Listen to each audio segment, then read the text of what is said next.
You ask Tiger to solve. This deals with linear equations with one unknown.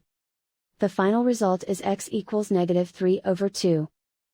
Let's solve it step by step. Simplify the expression. Expand the parentheses. Simplify the arithmetic. Group like terms. Simplify the arithmetic.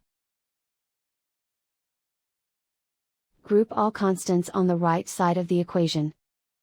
Subtract 13 from both sides. Simplify the arithmetic.